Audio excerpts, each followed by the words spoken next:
Hello students, uh, good morning everybody. Welcome to Everest coaching institute Phagwara. आज हम अपनी series continued class 8 के लिए मेटल और नॉन मेटल्स के बारे में बात करेंगे। हम अपनी डेली लाइफ में काफ़ी कुछ देखते हैं। हम देखते हैं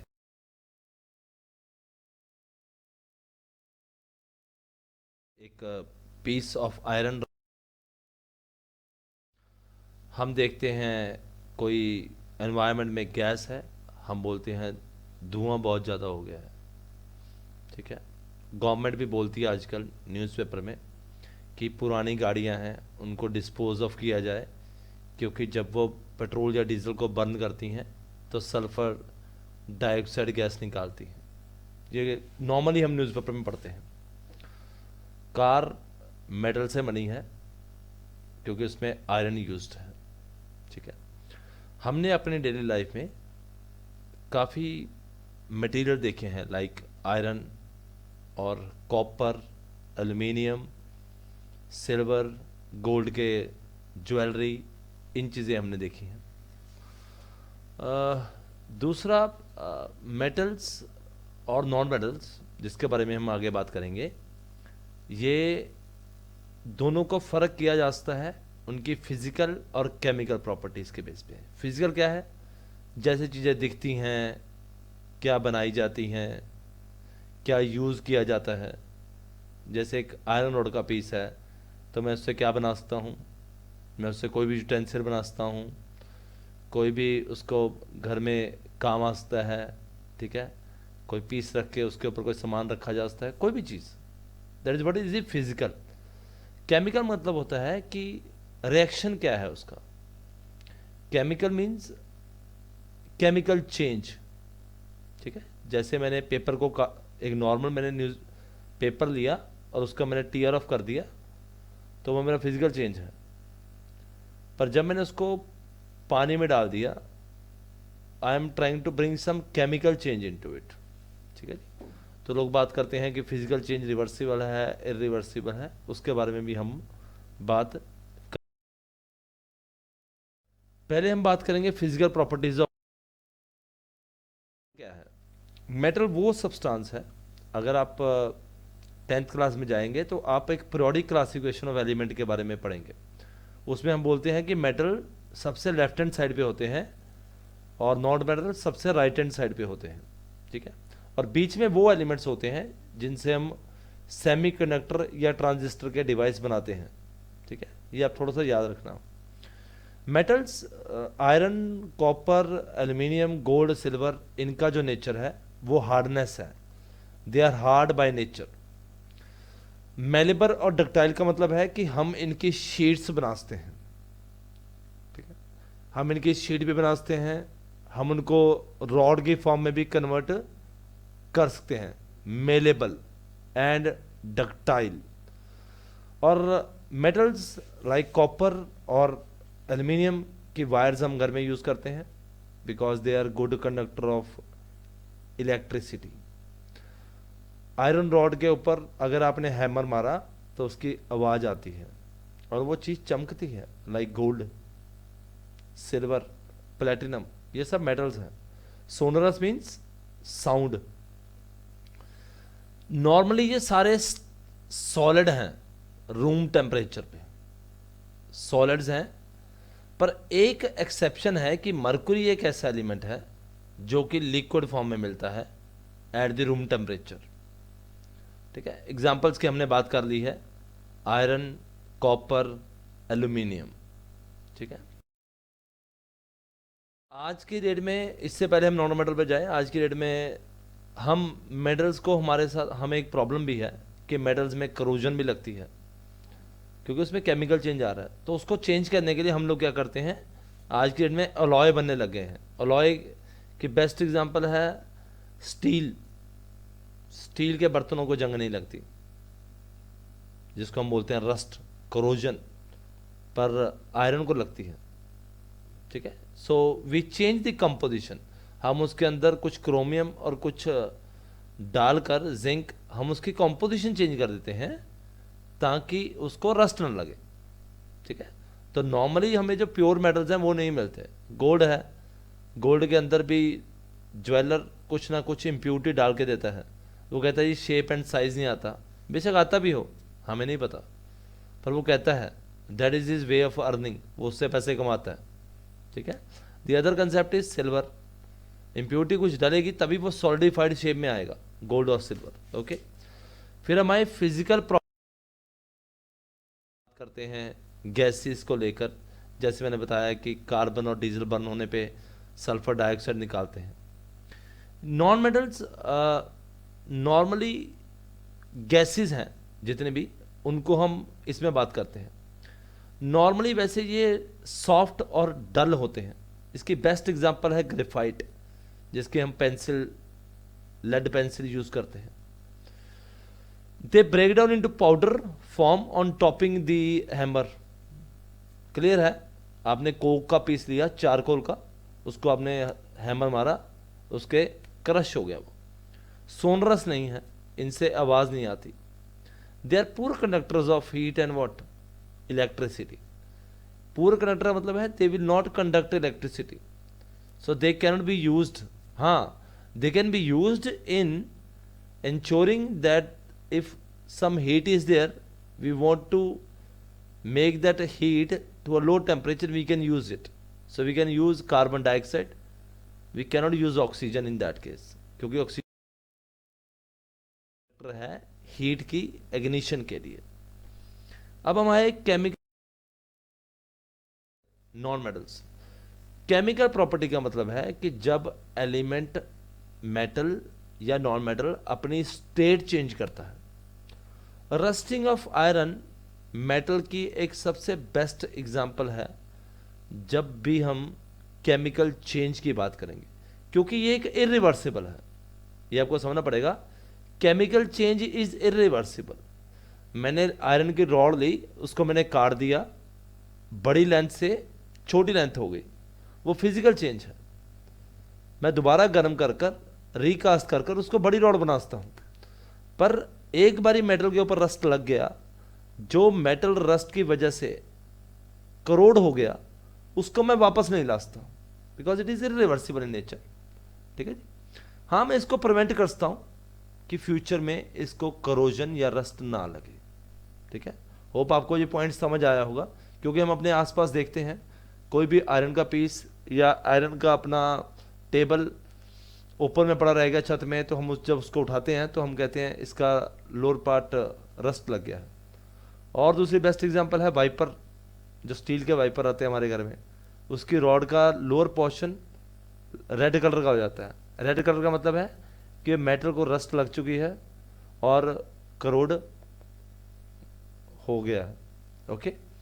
तो इसका आपको समझना पड़ेगा, iron and oxygen plus water gives iron oxide.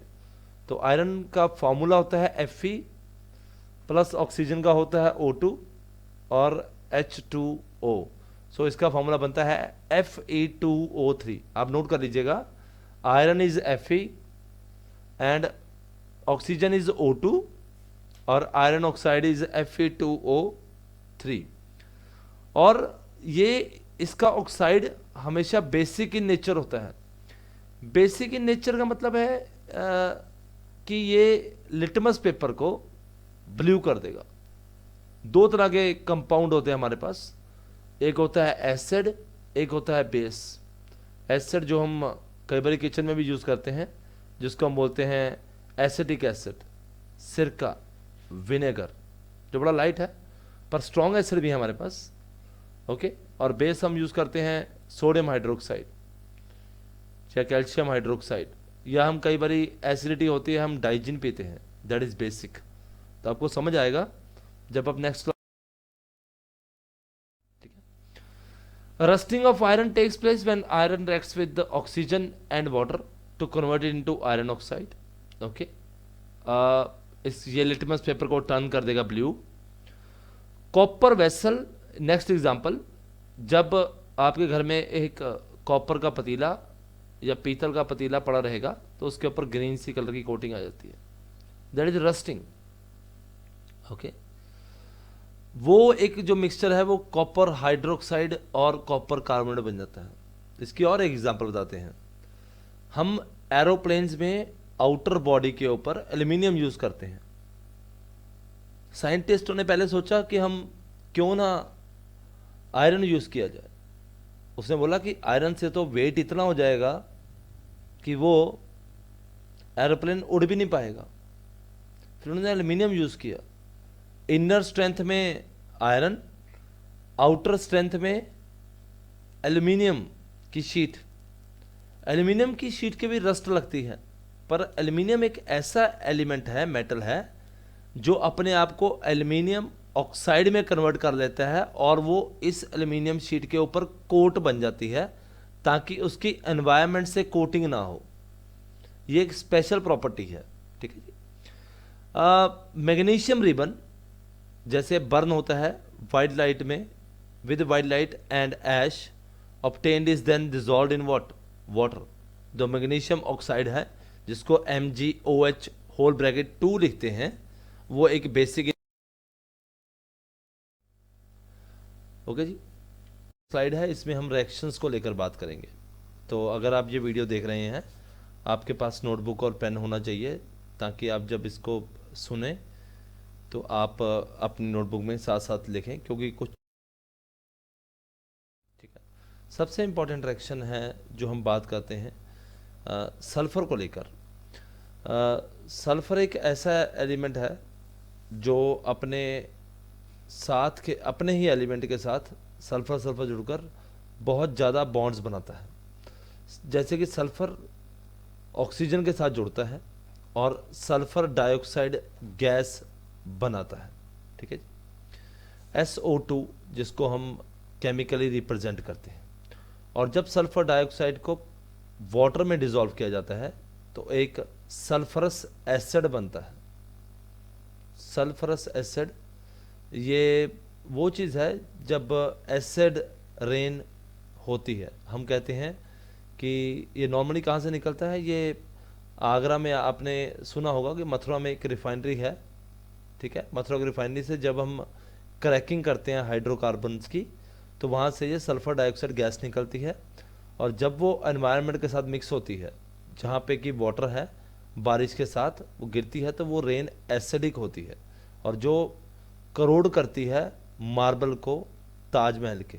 ठीक है, तभी नॉर्मली जब बारिश गिरती है तो लोग कहते हैं कि बारिश हो रही है, पता नहीं हमारी गाड़ी क्यों खड़ी खड़ी गल जाती है, क्यों करोड़ हो जाती है, क्योंकि वो एक एसिडिक करेक्टर है।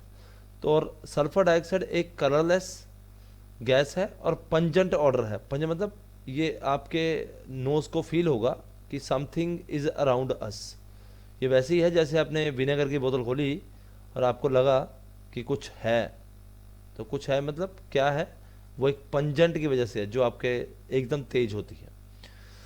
जितने भी नॉन मेटल्स हैं उनके सबके जो ऑक्साइड्स हैं वो एसिडिक इन करेक्टर होंगे, और सल्फरस एसिड क्योंकि ये एसिडिक है तो ये लिटमस पेपर को ब्लू को रेड में कन्वर्ट कर देगा। ये प्रॉपर्टी आपको याद रखनी पड़ेगी। लिटमस पेपर को जो भी रेड करेगा वो एसिडिक होगा, और जो ब्लू करेगा वो बेसिक करेक्टर होगा। ये पॉइंट इंपॉर्टेंट आप जरूर। हम reaction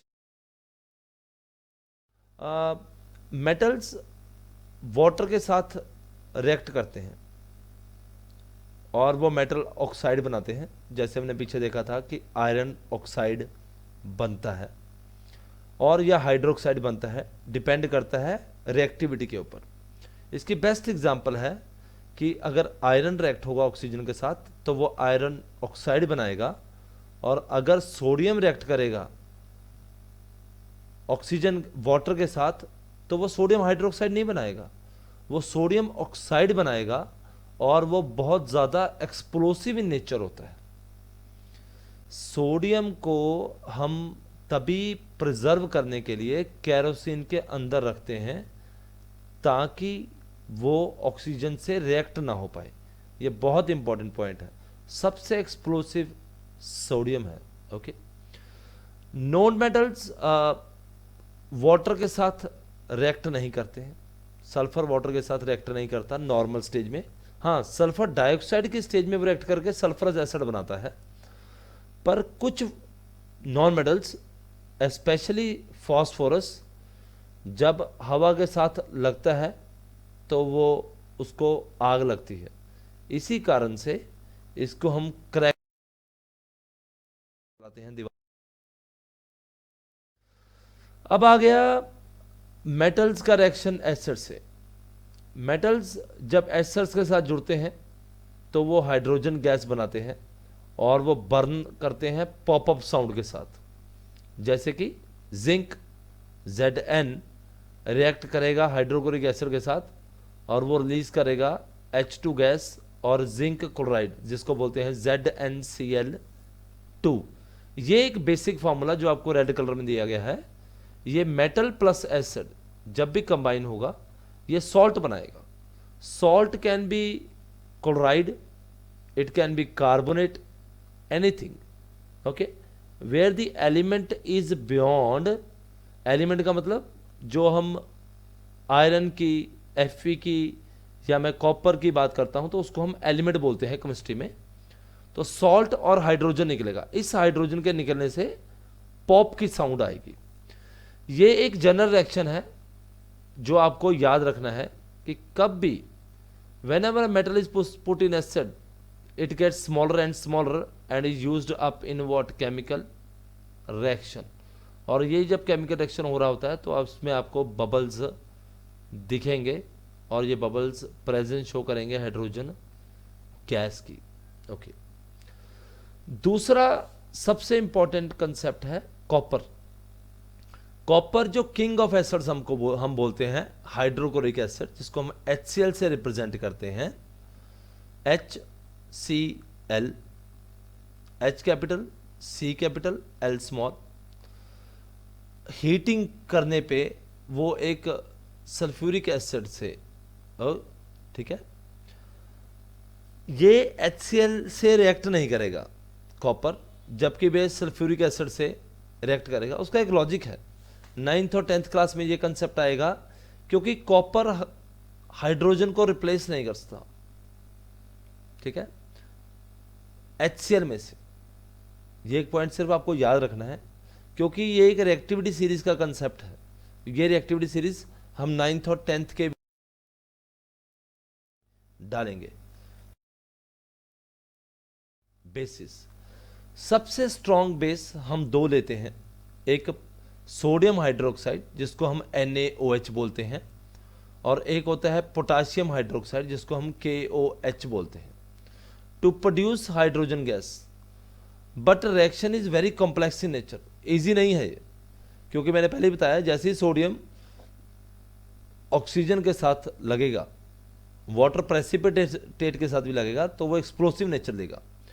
basis also react with certain metals like zinc और aluminium to produce hydrogen what gas।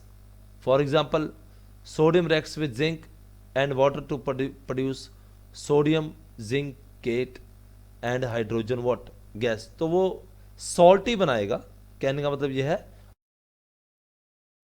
Nature होगा। फिर आ गए हम आज के सबसे हैं डिस्प्लेसमेंट रिएक्शन। डिस्प्लेस का मतलब क्या है? एक चीज को दूसरी जगह से हटा दिया गया। किसी भारी ह्यूमन बीइंग ने हल्के ह्यूमन बीइंग को पुश किया और वो पीछे हो गया, तो उसको डिस्प्लेस कर रहा। अब उसकी जगह पे कौन आ गया? भारी आदमी। इस भारी आदमी को हम जब इस रिएक्शन में लिखेंगे, हम देखेंगे कि कोई ज़्यादा रिएक्टिव एलिमेंट कम रिएक्टिव एलिमेंट को रिप्लेस कर देता है दूसरे रिएक्शन में से। जैसे राइट हैंड साइड स्क्रीन पे लिखा हुआ है कि पोटाशियम के ने मैग्नीशियम क्लोराइड को रिप्लेस कर दिया, उसमें से मैग्नीशियम को, और पोटाशियम क्लोराइड बन गया और मैग्नीशियम निकल आया, क्योंकि पोटाशियम ज़्यादा रिएक्टिव है मैग्नीशियम से, Mg से। तो एक मेटल ने दूसरे मेटल को रिप्लेस कर दिया। अब more reactive metal can replace a less reactive metal, but a less reactive one can not replace a more reactive metal. ये कंसेप्ट आपको याद बड़ा रखना पड़ेगा। मैं रिपीट करता हूं, displacement reaction is that reaction in which a more reactive element displaces means replaces the less reactive element from a compound. So MgCl2 is a compound to form a product. Compound is something where the elements have combined in some definite what metals or non metals हमारे लिए essential हैं। Like all living beings inhale during breathing, oxygen human beings, carbon dioxide use होता है plants में chlorophyll के लिए। Non metals का जो यूज है वो फर्टिलाइजर्स में है, to enhance the growth of plants. आपने देखा होगा फार्मर्स एक बैग में से कुछ वाइट कलर का पाउडर फेंकते हैं in the fields, they are potassium chloride, urea and anhydrous what ammonia. Non-metals are also used in water purification. Chlorine एक बेस्ट एग्जाम्पल है, ओके, जिसको हम हेलोजन की कैटेगरी में डालते हैं। एक और हेलोजन जिसको हम यूज करते हैं एंटीसेप्टिक में, उसका एग्जाम्पल है आयोडीन। नॉन मेटल्स का जो सबसे एफिशिएंट यूज किया जाता है वो है क्रैकर्स में, लाइक सल्फर और फास्फोरस से जो आपके जाते हैं वो है। होप आपको हमारा वीडियो पसंद आया होगा। शेयर कीजिए, लाइक कीजिए, और अगर आपको अच्छा लगे आप हमें फीडबैक दीजिए। आपकी फीडबैक से हम और अच्छा इंप्रूव करेंगे। Have a good day.